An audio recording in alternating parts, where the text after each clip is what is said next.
Soomaalidu way isku beel afka isla wada barteen bah iyo waajees kaliya geeska bari way degaan bakhaylin laguma oga boqorro waa laga helaa haween biliclay dhalaan kartida boqol wiil ka roon bartu asalkoodu yahay ayaamii loo baxsho waxay beeraan hidaha bulshadu dhaqankeeda bay dunida kaga soo baxdaaye waxaan nahay beeraley bunkiga qaxwahan cabnaa hadaan u baahanana burcadka waan ku dhaashanaa geesiye birlaba ku jira culimadiin baahisiya badbaaday leeyihiin hadaan baal kala u dhigo Soomaalidu way isku beel beeriyo waa beer isdhalay bah iyo waa bahwadaag haday boqol maris dilaan dad kala baxa maaha oo dhiigay ka yihiin bah qura rabba balbalaadiyo dunida kaga dhigay badda basharka ee buhu khalqay bidaan ugu wacan yihiin balaaya haday dhacdo abaaruhu soo baxaan kuwan kala baahinee waxa weeyaan birmada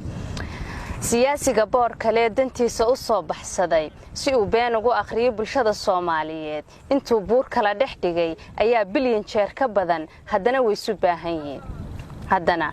baahan yihiin sir baan ku yar baaqayaayo nasiib baad beegsateene barbaar yahay quruxda badan boodiye maqalkiina fura waxa dalka beeran kara dhulkooda badbaadin kara buugiye qalinkii cilmiga baraara ku gaari kara bulshay waa dhalinyare inagu ma isbiirsanaa anaadii baahan tahay adaan ku baahanahay waxbaynu u baahanahay dambaynu u baahanahay inagu way isu baahanaa ka baalbaariye ka baal waxaan u banaan baxnaa buluug low calankayagu inuu mar badbaadiye qulubta basaasku dilay boogtiya nabarkuna ku yaal bukaankana wali ku nool adaa ka bogsiin kare rabbow midnimada ku beer